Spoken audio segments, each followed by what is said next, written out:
What up? What up? Okay, it's ready to stream it. Yep, I'm there to stream. Let's get it. Over here looking at these fishes, man. Check them out. Isn't he sweet? So they don't have their horns. Well, he doesn't have one. It's a humphead unicorn. He looks like a beluga whale, doesn't he? Yes. He'll never have a spike. He'll just always have a big forehead. Yeah, we like to keep them mixed up. So much diversity. We really do. We're very fortunate, the species that we get to work with on a daily basis. Right now we have lots of projects for public aquariums going on. So our not so reef safe butterflies, you'll see loads of beautiful butterflies here. And they've been in quarantine for 30 days. We've had these for a year and a half, only because we try not to put too many into the market at one time. So the Darwin black and white clowns, what we like to call emo Nemos. Emo Nemos, yeah. These are really popular in the aquarium trade, and people have been keeping the captive bred versions of these for years and years. Like These from black that emo movie. Nemos come from... They come from Darwin. They come from the Northern Territory, and where they're coming from is an area that's just completely croc infested. Because they are the true black and white Darwin clowns. Yeah, those are really black and white. Tell me what else you want to see. There's more. All right, yeah, so as we keep moving through the facility, the awesome thing is that we go into bigger animals. So tell us more about the potato cod. Yeah, so potato cods are a bit iconic on our reefs. They're a type of grouper. They call them a potato grouper. Isn't he handsome? Very cool. He is. Yeah, he's a pretty good little guy. And then, of course, you get assorted fishes. These are our intermediate species, like bigger angels and tanks. Okay, they got that music playing. I don't know nothing about that. I ain't with that. You know what I'm saying? I ain't trying to get no strike. We'll get it taken. I'm talking about this. I stole a video. Look at that fish right there. Beautiful fish. Don't know. That's like one collected at one time. This is for the world. These are OTBs. I never seen that. They pretty much glow when you see them. We call them OTBs, but the orange-tailed blue damsels. Wow, those are super vibrant. And hey, don't forget our filtration. On all of these systems, you'll see that we're running gravel filters, ozone, protein skimmers, and chillers because we want to keep them healthy. I've got 6 systems here with nothing but inverts and nothing but amazing corals. So we've got animals from as far south as Mackay, all. Look at the coral reef. Throughout the Great Barrier Reef, these clams were collected in Darwin about a year and a half ago. These are the blue lightning maxima. We've got helios, we've got scallies, we've got you name it. We're so... Okay, they doing that. Yeah. I'm gonna look up some more because, you know, we're gonna keep it going. I just like to click on stuff. With MailChimp's marketing smarts, you get a whole lot of creative smarts. Who it is? Shout out to them. Smarts. Like and subscribe on them too. But like and subscribe on my page. Watch it. You know.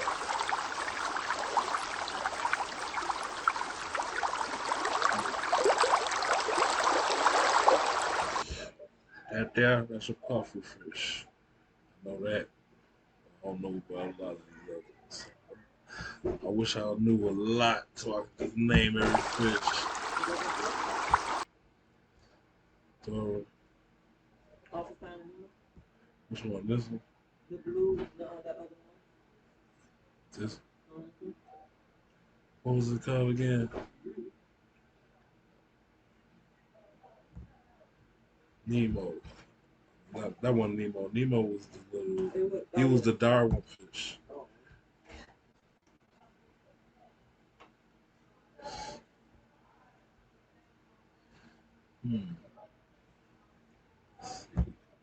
Get under! Get under! It's pouring out! What they doing? What they doing? What is that? What's going? Let's see the rescue. On these rocks too. There might be. Somebody's back there. To figure out, should we release this guy? We don't have a bucket. And it's in the car, and there's a net in the car too. I'll release this one. We do not have a They're bucket. the only people you know can rescue a fish. He was already in water.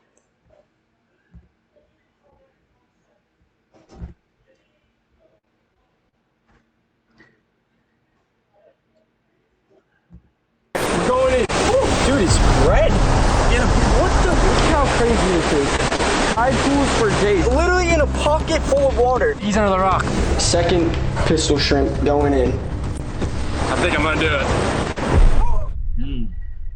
Purchase.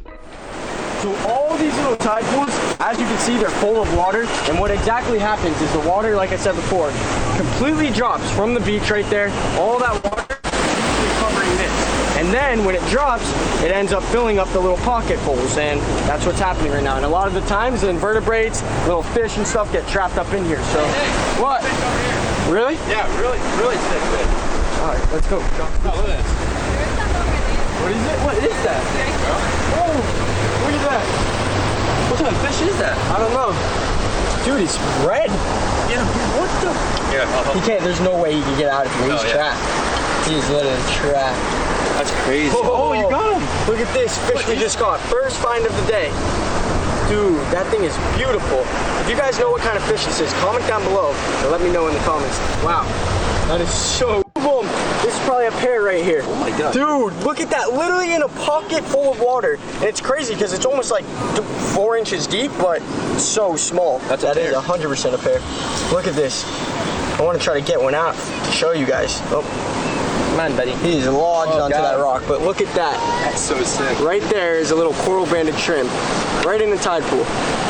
So cool. We'll let these guys go do their thing, get back to their business there. Now you guys are probably wondering, why aren't you taking anything home for your aquarium? Well, as you guys know, we have like 10 aquariums, so it's a lot to maintenance. So we don't want to just take anything we see just because it's cool. So if we see something cool, we're probably just gonna release it back. But if we find something, damn it, look at this! Oh my gosh, bro, he's crawling out of the water right now. Okay, this. Interesting.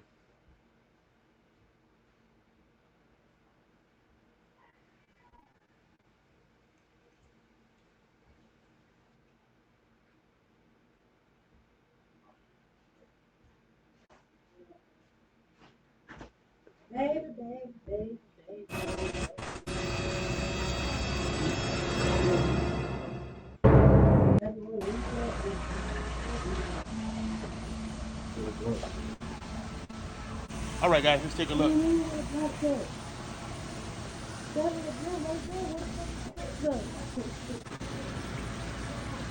All right, guys, here's the saltwater section. As you can see, these tanks are crystal clear. Crystal clear, not a dead fish in sight. Even the backgrounds are clean. This is a phenomenal store. Phenomenal.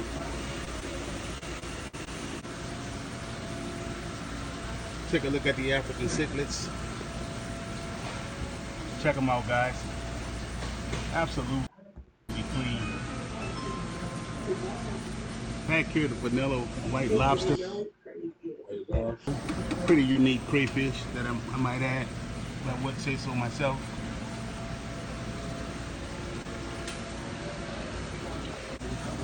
You can see here.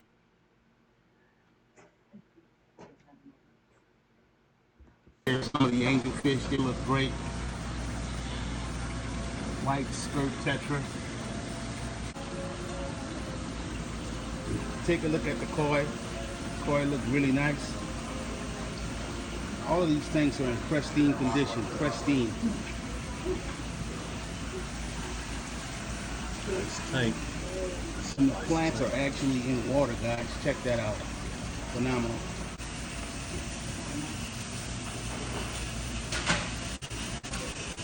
Even the supply aisles are nice and clean. Somebody definitely has OCD here. And the feeder fish tanks are pristine. Take a good look at that, how clean these tanks are.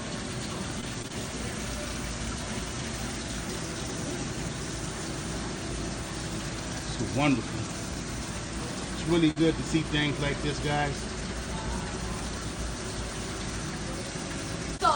Good job, phenomenal job actually. Phenomenal job. And how many tanks did you say again was it? 400 gallons of salt, 4, 6, 8, 12, about 1,600 freshwater. 1,600 freshwater, nice. You're doing a phenomenal job. And you said it takes you, how long does it take you? A couple days to struggle back all the tanks. I have to be, Salt water is different, but fresh water is easy.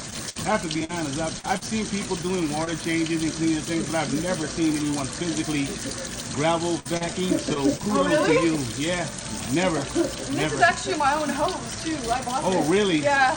Nice, nice. Great job. I appreciate it. No problem. I'm glad there's people out here like you in the hobby that's making sure that these fish are being taken care of. Oh yeah. It's a constant battle though. Yeah, agreed.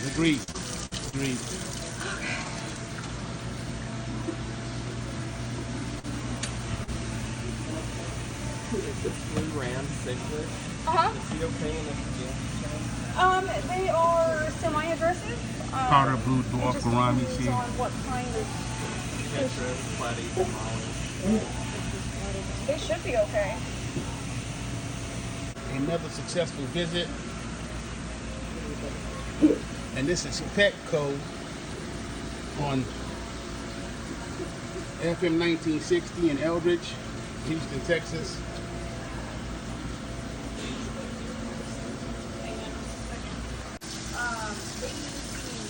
Yeah, guys, people like this are a must in the hobby.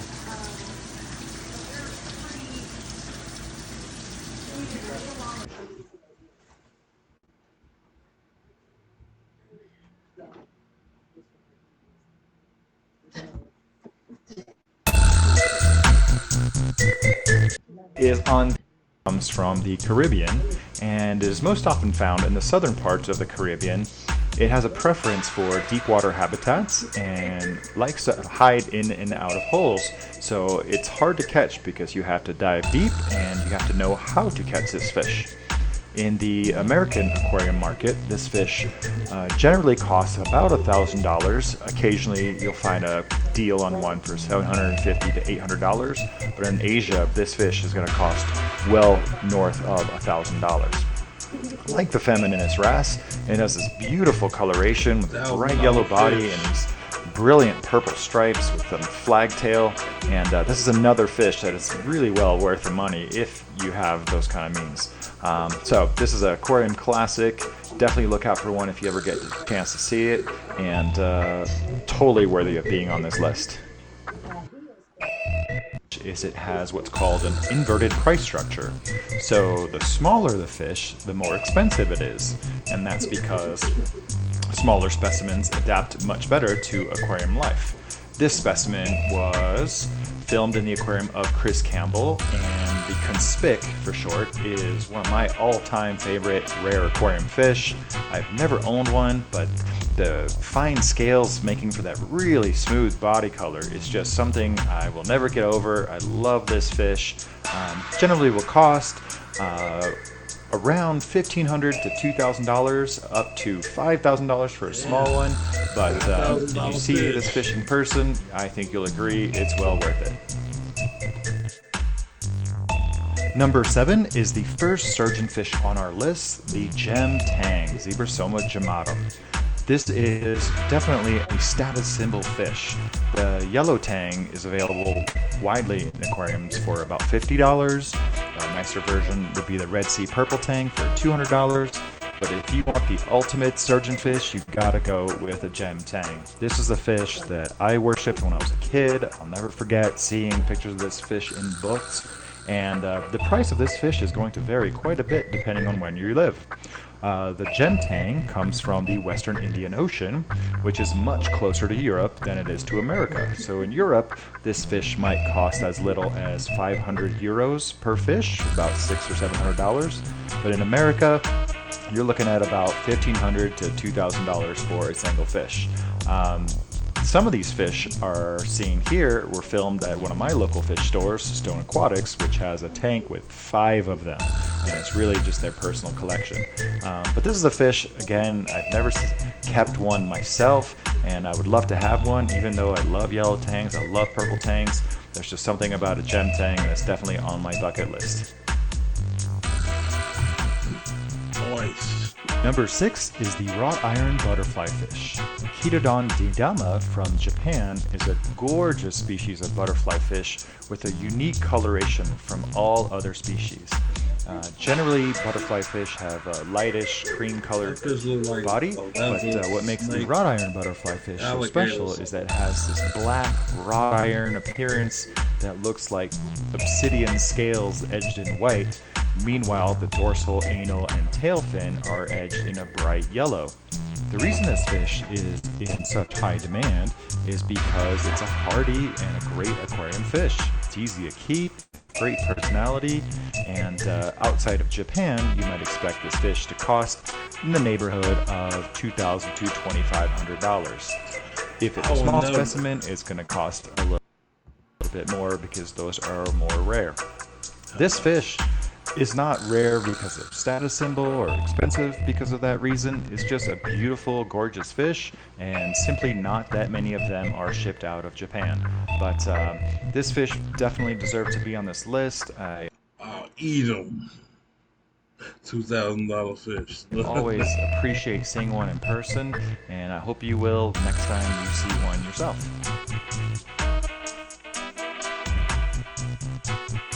Number 5 is the sunrise. I should start catching fish and selling them. Exotic fishes like these. Hogfish, Bodianus sanguinus, is a striking species of hogfish that is endemic to the Hawaiian Islands. I wouldn't sell them for that much, but these, I've never seen these fish. That fish is a nice, weird color. That fish is like these shoes right here. That color. What makes this fish particularly expensive is that it lives really deep. So divers really have to risk their lives just to get to this fish, but once these fish are collected, it is well worth it. This hardy aquarium fish. So you gotta be a diver. I don't have to just be a diver. I can swim, but he said a deep diver. I'm scared to go to the deep. I don't know what that's like. That's gotta be scary. You gotta have a team or something. It's suitable for a wide range of different aquarium environments. It eats all kinds of foods very readily, and it has this brilliant red body with a yellow stripe going straight across the dorsal. An average price for a sunrise hogfish might range between $2,500 and $3,500, and that's a lot of money for a red fish with a yellow stripe. But since there's only a few people in the world who are qualified to go diving very deep for this fish in Hawaii, the risk of their lives is reflected in the cost of the fish.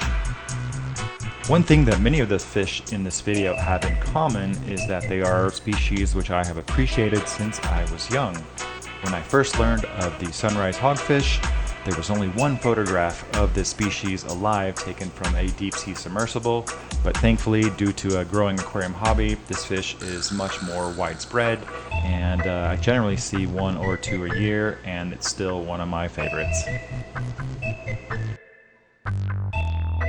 Number 4 is the clarion angelfish, Holocanthus clarionensis. Comes off the west coast of Mexico. Now, up until a few years ago, all of the specimens of this fish were wild caught, but Bali Aquarich in Indonesia has been very successful at producing a ton of these fish for the global aquarium market, but that has not really changed the cost of this fish. Like so many other species, smaller specimens tend to cost more than their adult counterparts, and a captive bred specimen from Bali Aquarich will generally cost about $3,000 to $3,500 in America, and perhaps more in some other countries. One of the reasons for the huge demand in this fish and the expensive cost is due to its solid orange adult coloration, and the red color is associated with wealth and prosperity in Asian cultures, particularly China. Number 3 is the first freshwater fish on our list, the black diamond stingray. Hailing from the Amazon River basin of Brazil, this fish was virtually unavailable up until about 2008. The black diamond stingray is a special form of the Leopoldi species, and it is characterized by having a black body with white spots. Now, with all things collectible, aquarists have noticed a range of patterns in black diamond stingrays, and these range in cost depending on their appearance. Generally, a small captive bred specimen of black diamond stingray might set you back about $3,000 to $5,000 depending on the quality, and upwards of $10,000 or more. That's right, $10,000 for a single fish. But when you see how striking this fish is in person with that jet black body and those bright white spots, you can see how it can tug at the heartstrings of aquarists. This species is considered rare by some in its native environment of Brazil, but thankfully most aquarium specimens are now captive bred. There's just something truly striking about the color combination of a black diamond stingray, and we really appreciate every time we get to see one. Number 2 on the list is the masked angelfish, Genicanthus personatus. Like the sunrise hogfish, it is endemic to the Hawaiian Islands. What makes this fish very expensive is that it is very high demand due to its beautiful bright white coloration, and where it is legally collected, it occurs in very deep water, putting aquarium fish collectors at risk. Now, what you see here are captive bred masked angelfish that were produced by Karen Britton. Although these fish are captive bred and there's no risk to any collectors, the demand for these fish is still very high. The angelic white coloration of these fish is unlike any other species of angelfish, and it's truly something to behold.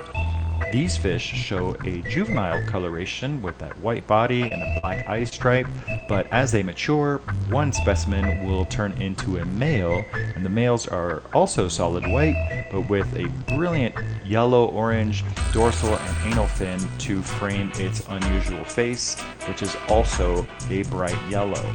These fish are still too young to have developed into male coloration, and I have yet to see a nice large captive bred male Genicanthus personatus, but this is again one of those fish that is truly a sight to behold, and really thankful we got the chance to film them at our local fish store, Stone Aquatics. The number 1 most expensive aquarium fish is the red Asian arowana. Hailing from various parts of Southeast Asia and Indonesia, this fish is very threatened over much of its range, but thankfully the most desirable aquarium specimens are all captive bred. The red coloration is one of many which has been domesticated, a strain of aquarium fish, and this specimen right here is not just any fish.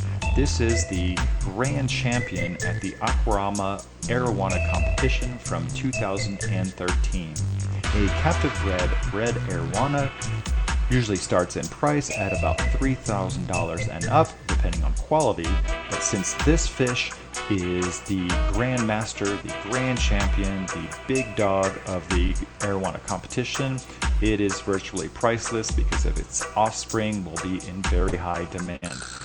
There's talks that this fish might be worth upwards of $40,000, $50,000, or $100,000, but the real price of this fish is unknown.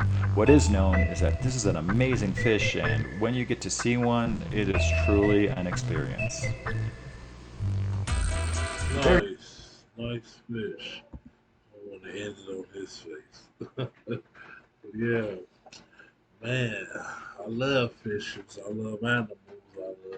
But you know, I love certain animals. I mean, I love all animals and creatures, but I like certain ones for myself. I be looking up animals and everything. But look, hope you liked the video. Like and subscribe, share, hit that notification bell, and let me know what you think about it. Yeah, let me check that out, make sure I did that right. Yeah. So yeah, you know, it's your boy kashchucky in here once again, and I'm signing out.